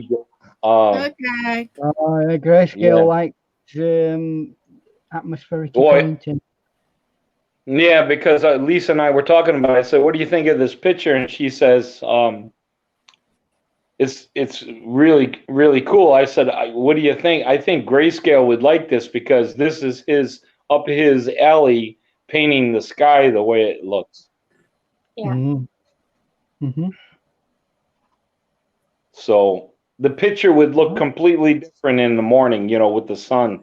But the rocks in the ocean is more of a silhouette, and all you see is the sun coming through the rocks with all this haze and dark clouds and light clouds everywhere. It's pretty cool looking. Yeah. Mm. So Feel free to do whatever you want. Did you take an emergency box of Oxos with you? No, I didn't. No. You should have framed one at Boxes and said, "Look at this. This is from England." Look at this. I've got some. I might, if I get opportunity. They should do like an OXO museum. Oh. Yeah. One day they probably will have one. They probably will do at the factory. They'll have some sort of obscure OXO. I can't find it. Excuse me. I've got a little thing that might be of interest to you. Where is it? Where are you? You will not thing. I can't find it. Welcome to my blog, Ian. Where is it? Where can I find it? I don't know. Rant of the week. Rant of the week. I'm trying to see if I can turn the camera angle different. I don't think I can. Oh, here it is. Look at this. Look at this. Oh. Look at this, Paul. And What's what that? is that? Oh. Paul should know what it is. Let's see. OXO. Oh. Oh, that's cool. Wait, what is that? It looks like something that from where you're from. Looks like an OXO cube. Hey? No. No? It looks like a I can't tell, Ian. It's hard. Even with the Mac. It's a little typing. That's what I thought it was. Is that the Yorkshire Rose? It's the Yorkshire Rose, yes. So it's wrong way around, actually. Oh, that's nice. I didn't know I had this. Very, very nice. Could wear it with pride on your on one of your shirts. Like that. Yeah, absolutely. That's Okay. nice. Ding. Yeah, when you wear. Goswina asks Paul, how's he doing? Pardon? Goswina asks Paul, how is he doing? How are you doing? Oh, Goswina, I'm doing really good. Lisa and I are doing fine. It's just weird today. I feel, you know how when you go to certain places, you feel certain energies, right? Yeah. For some reason today, I just feel real heavy, like heavy and tired. Could you have a certain form of driving jet lag? Yeah, that's what I was saying. Because you've travelled for long periods of time. Yeah. Well, that could be, but yesterday wasn't bad. It was just a 3-hour drive, so. Still 3 hours though. Still, that's a lot too. Position.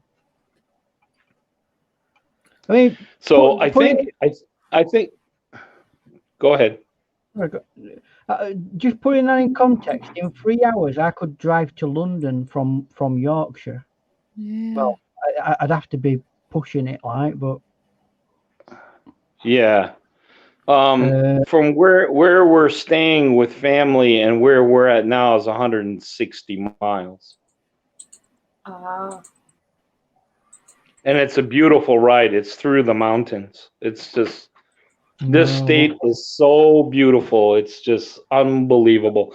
So I think I'm just picking up some energy from here that I think it's positive. It's not negative, but I feel very rested and heavy. Does that make any sense? Yeah, it does. Yeah, I get that. Yeah. Hello, RV Weekends. Welcome. So, how's things coronavirus round there then? Is it locked Oregon is down? doing pretty good. Oregon's doing pretty good. I'm from Illinois, and we're like number 6 on the list. And Oregon, I think, is like in the 40s Wow. as far as cases, and, you know. I mean, we are coming round to the fall now. So does it look very fall-y round there? On the coast, not so much because everything is green, you know. It's still green, is it? Yeah, well, yeah, on the coast. When you start getting towards inland to the state, like Medford, it's like there's mountains there. Excuse me. There's mountains in there, but Medford is like in a valley. So they get they have a lot of dry grass, but they have a lot of green evergreens trees. The regular trees are starting to the leaves are starting to fall, but they're very crispy. They're not really changing colors. I went past some a bunch of trees the other day, and I noticed they had some fantastic colours starting to. I think it's going to be a bumper one this year in Britain for some strange, you know, a very colourful one, which is not usual in Britain. We tend to go for browns mostly, but I've noticed on a lot of trees there's a lot of reds and purples. It's a good time of year for colours. Yeah.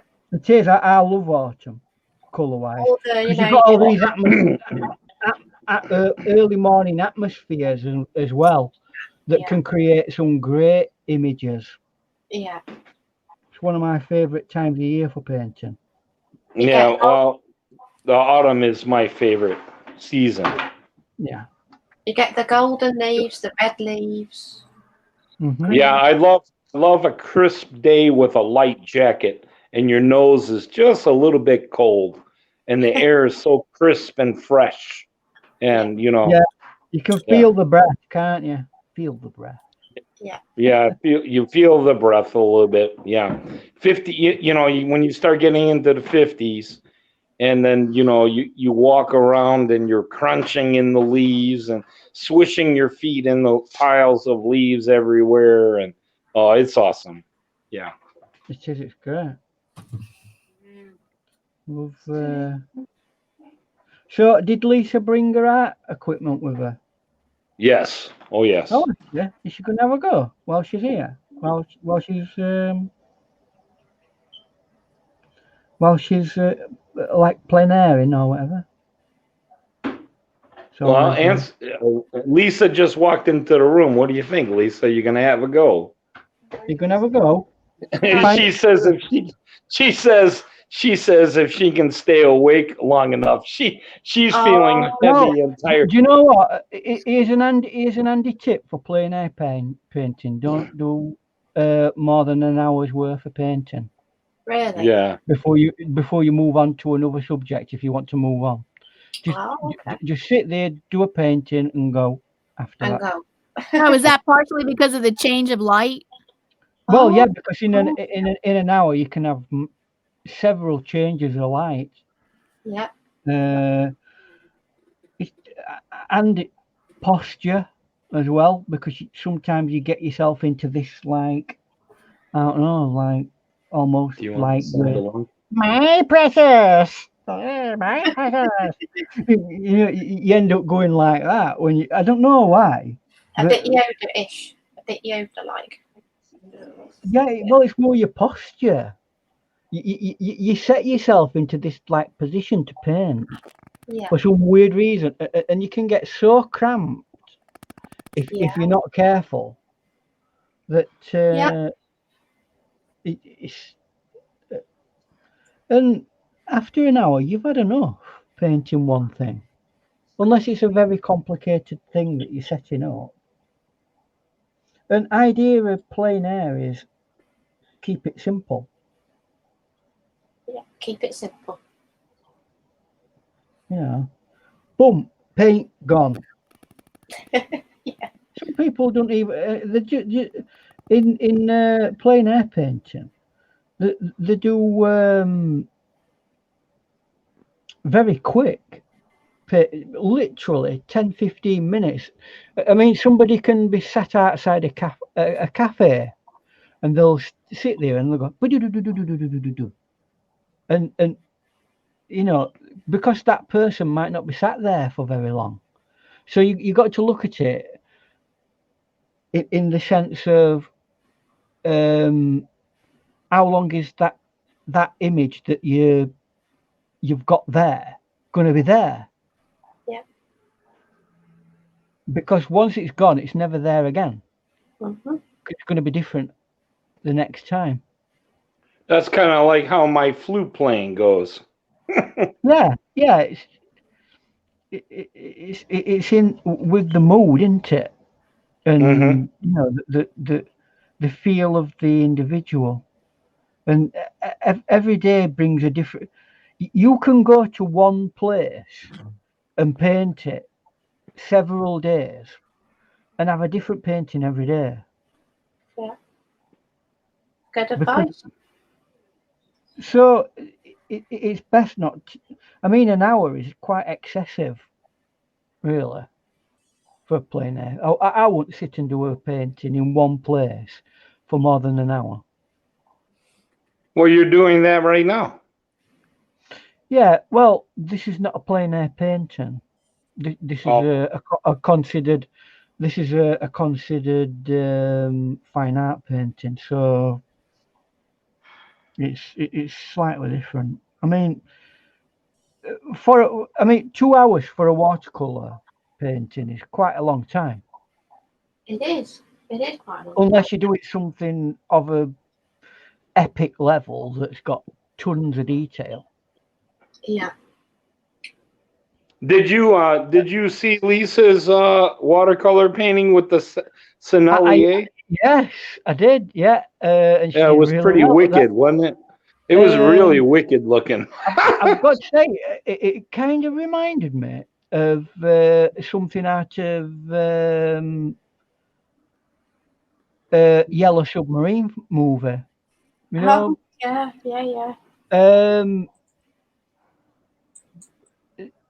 The Beatles did a movie, a concept movie album, and they had weird animals in it, creatures made up, and it just reminded me of that a bit. Huh. Yeah, she did really well. I thought she did. Okay. She said that's one of her first times that she's ever used professional watercolor paints. She's nailed it, really. I sent it to you. I don't have it. I'm trying to send the link to Lisa so she can set up the laptop. All right. So I think we're finishing a little bit early today because Diana's got some over creative. Well, yes, I have a 6 p.m. video premiere. It just starts at 6 p.m. Right. Well, if we finish any time round now, unless we've got anything else, I haven't got very much else I can do on the painting, to be honest with you.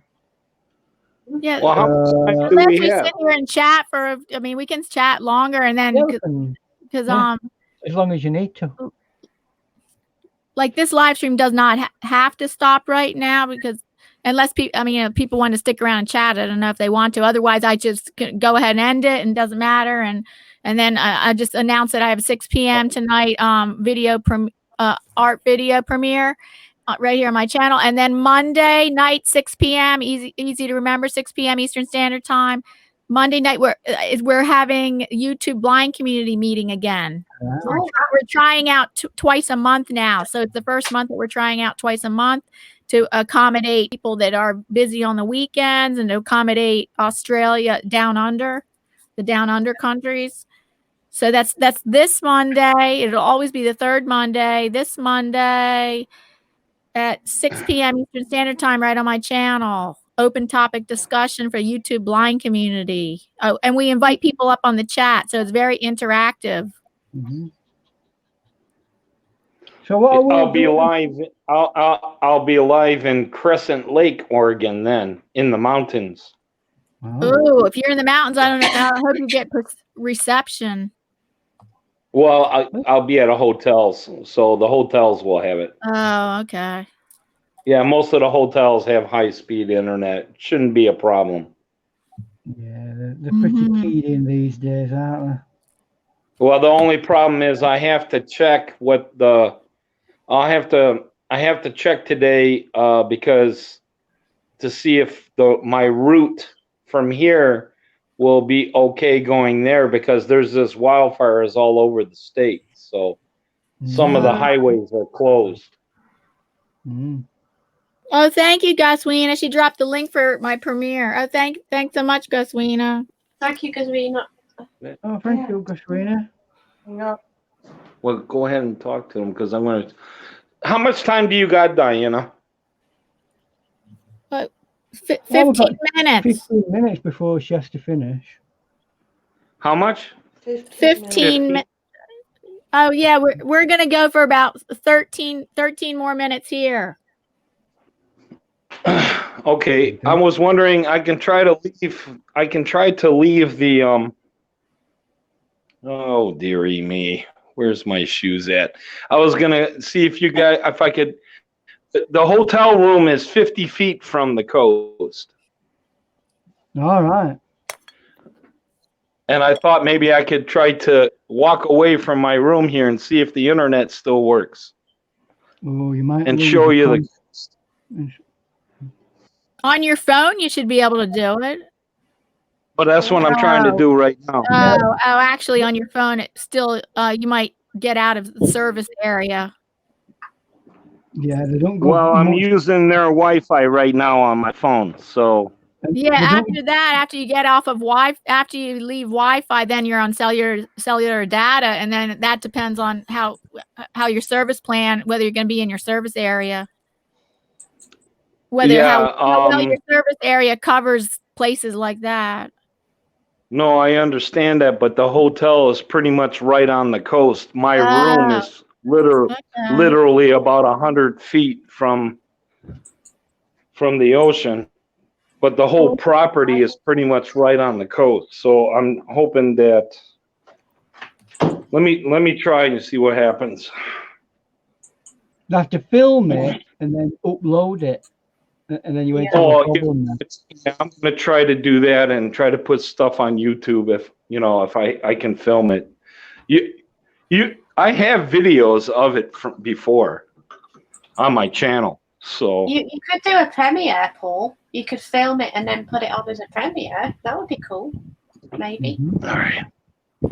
Hi, Okay. Pink Prozac. Haven't seen you in a while. Pink Prozac said she thought of the Brits today because she saw Jaffa cakes in Aldi's. Did you? Ooh, She lives in Illinois. Are you sure?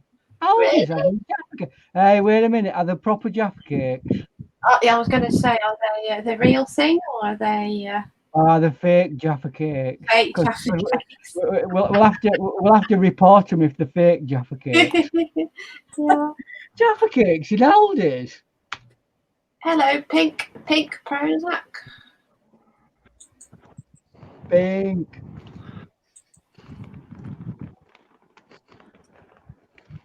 How many have we had on today? Have we reached the magical number of 20? No, not 20 thumbs up. Hey, people are forgetting to give thumbs up. We have 16 thumbs up. Oh, come on, Did guys. anybody forget to give a thumbs up? Don't forget. Oh, I've got to put mine on as well. I have to put it on after because I'm on. Okay. A lot of times, I do make the 20 thumbs up like maybe later afterwards. Yeah. Yeah. So, last 5 minutes or so, and then it gives you 5 minutes to get yourself prepared for your Premiere. Your premiere, which we can all go back to if you want. Jaffa cakes at Aldi's. Wow. Jaffa cakes. Do you know what I have seen? Jaffa cakes. They're like normally the round ones, Well, this were a great big piece of sponge, like a block of sponge. Oh yeah, I've seen. And then on top of it, your normal chocolate, and Yeah. and you Jaffa cake in middle, and it were literally a cake Yeah. with Jaffa on it. They were nice. Yeah.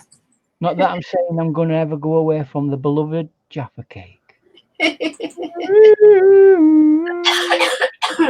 me. Oh, I don't know. Pink says lovely painting, Ian. Oh, thank you, Madam Prozac.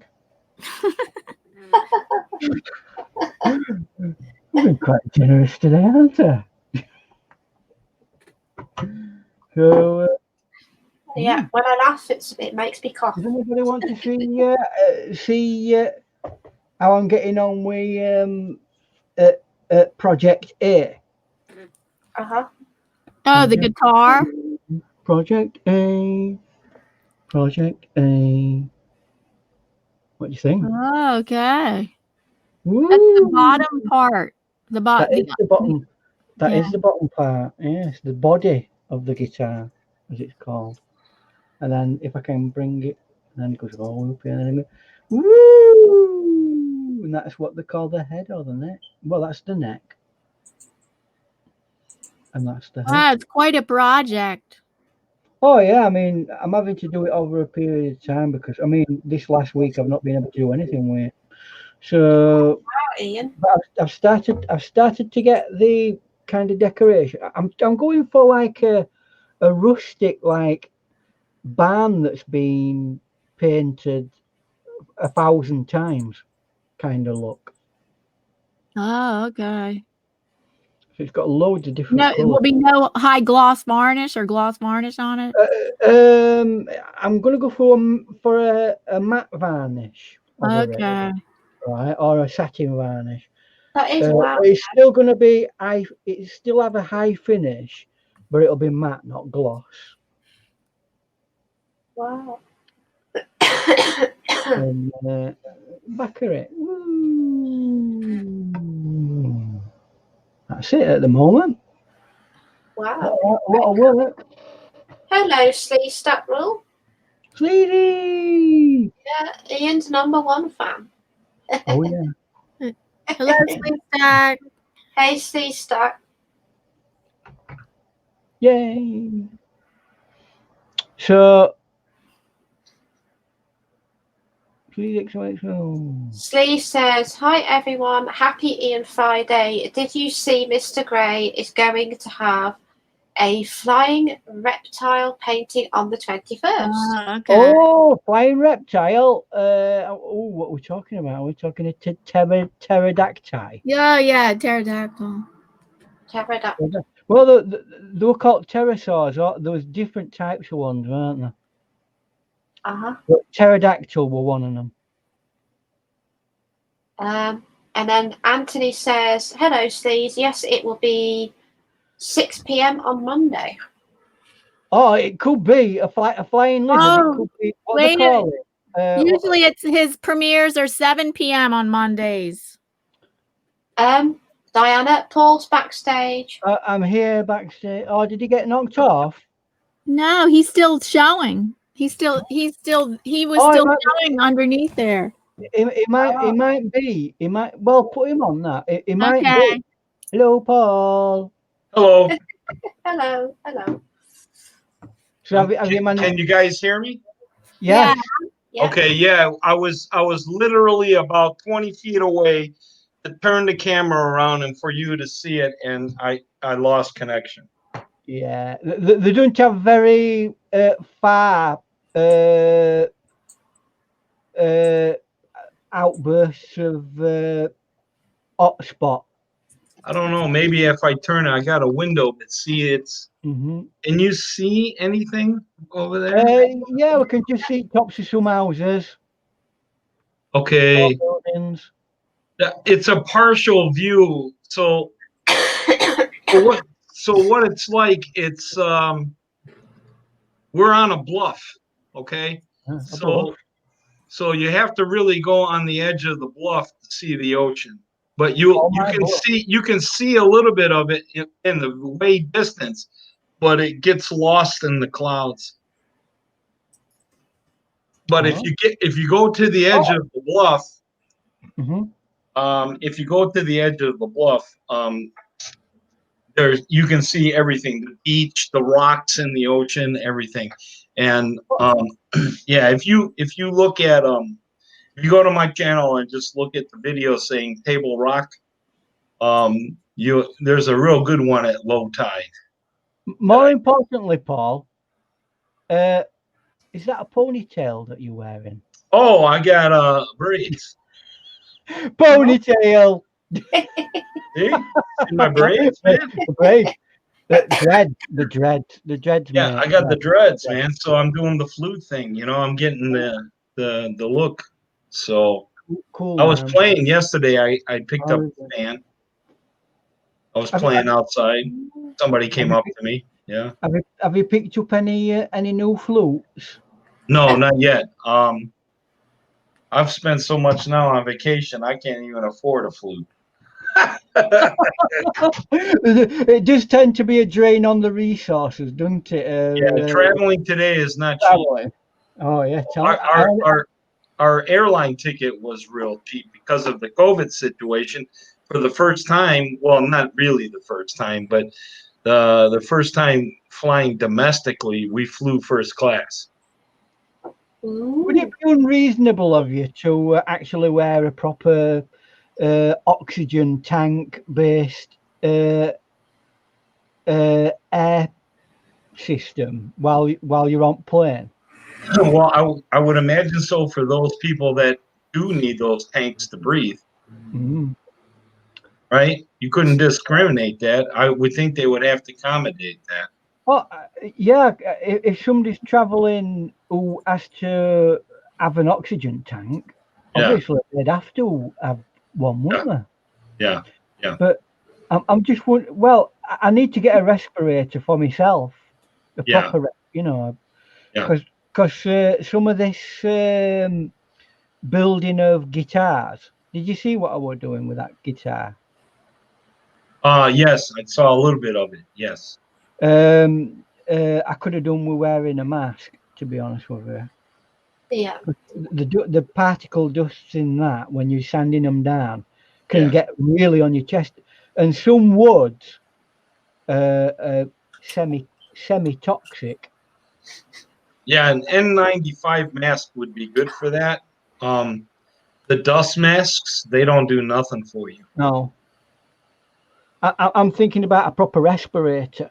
Yeah. Oh, that one. Oh, full gear with two big filters on the ends. Yeah, with filters on end of them. With 5 filters on them. Before you go and do that, I would go to the doctor and make sure that you're physically fit to wear one of those. Oh yeah, I know about that. You can't wear them for long. I was saying earlier on in the show, I went to visit my dad in hospital, and I thought, you know, I'm going to do the right thing, and I'm going to. Yeah, how's your dad doing, by the way? He's coming home tomorrow, hopefully, but that's on it beginning at a story, really. We're going to have to put a lot of care into looking after him. Okay.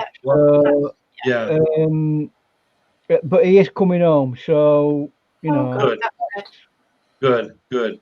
And my condolences to you, Gracie. I know what you're going through. It's really hard when I lost my mom. Yeah. Oh, thank you, Paul. You're doing the right thing, keeping yourself busy. I'm trying to. Yeah.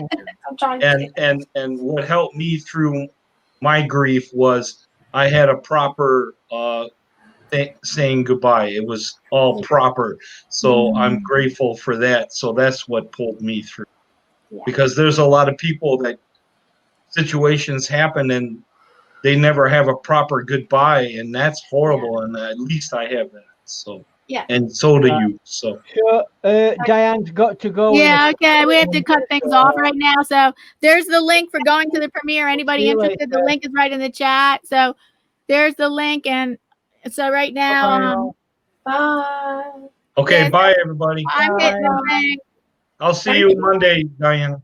Okay, yeah, see you Monday, Paul. Okay, I'll keep in touch with you if it's a problem. Okay, so there. Okay. Okay. All right. There's the link, so I'm gonna close it. There's the I'll keep well right now I'm over there. I see nobody went over there yet.